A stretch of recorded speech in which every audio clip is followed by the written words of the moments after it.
Tentara IDF dikabarkan telah masuk lebih jauh ke kota Gaza hingga disebut telah melakukan kebodohan strategis. Namun dalam serangan terbarunya, Israel telah membunuh 60 warga Gaza pada Sabtu 20 September 2025. Mengutip Tribun News dan Kabarni pada 21 September, hal ini diumumkan oleh mantan anggota Kabinet Perang Israel, Gadi Eisenkot, dalam pernyataan terbarunya. Perlu diketahui lebih dulu bahwa militer Israel masih terus melakukan gempuran terhadap wilayah kota Gaza dan jalur Gaza yang lebih luas pada Sabtu 20 September 2025. Bahkan terbaru 60 warga Gaza menjadi korban. Jika diperkirakan telah menghancurkan 20 blok menara di kota Gaza selama 2 minggu terakhir, juga meyakini lebih dari 500.000 orang telah meninggalkan kota Gaza sejak awal September. Adapun serangan mematikan Israel ini terjadi jelang negara-negara Eropa melakukan pengakuan negara Palestina dalam sidang umum PBB pada Senin 22 September. Sehingga Gadi Eisenkot selaku mantan anggota Kabinet Perang Israel mengatakan bahwa memasuki kota Gaza merupakan kebodohan strategis yang dilakukan Israel. Dia mengklaim bahwa memasuki kota Gaza tidak akan menghasilkan resolusi langsung dengan Hamas. Bahkan Eisenkot juga menilai bahwa tentara saat ini berada di bawah kepemimpinan yang tidak tepat, di mana justru menjerumuskan Israel ke dalam jurang terdalam. Kabar datang dari Presiden Prancis Emmanuel Macron yang mengambil risiko untuk mengumumkan pengakuan negara Palestina dalam pidatonya di sidang umum PBB di New York pada Senin 22 September. Menurut laporan Istana Presiden Prancis, Élysée, ia mengumumkan Macron ini akan diikuti 9 negara lain termasuk Inggris, Kanada, Australia, dan juga Belgia. Dengan keputusan tersebut, seperti yang dilansir dari media AFP pada Minggu 21 September, Perancis dan juga Inggris ini menjadi anggota tetap Dewan Keamanan PBB pertama yang mengakui negara Palestina.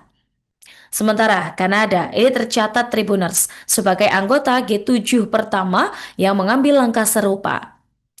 Convoyeux ini merujuk pada peta jalan Prancis-Saudi yang akan menyertai pengakuan negara Palestina. Dan Macron ini sebelumnya menyebut pengakuan negara Palestina adalah cara terbaik untuk mengisolasi Hamas. Nah, langkah bersejarah pengakuan negara Palestina yang dipimpin oleh Prancis ini disambut oleh ancaman Israel, Tribuners. Langkah Prancis ini ditentang keras oleh Israel. Perdana Menteri Benjamin Netanyahu menyebut keputusan itu sebagai hadiah kepada Hamas dan bukti bahwa Paris ini tunduk pada ideologi mereka. Para diplomat dari kedua pihak yang meminta tidak disebutkan namanya juga memperkirakan adanya pembalasan dari Israel. Namun perkiraan mereka, pembalasan itu kemungkinan tidak akan sampai pada pemutusan hubungan diplomatik Israel dengan Prancis. Mereka menilai Netanyahu ini dapat menutup konsulat Prancis di Yerusalem atau mengambil langkah lebih jauh dengan menganeksasi sebagian wilayah tepi barat tempat Israel memperluas permukimannya. Ia juga menambahkan bahwa langkah Prancis ini perlu diikuti dengan sanksi terhadap Israel agar berdampak secara nyata.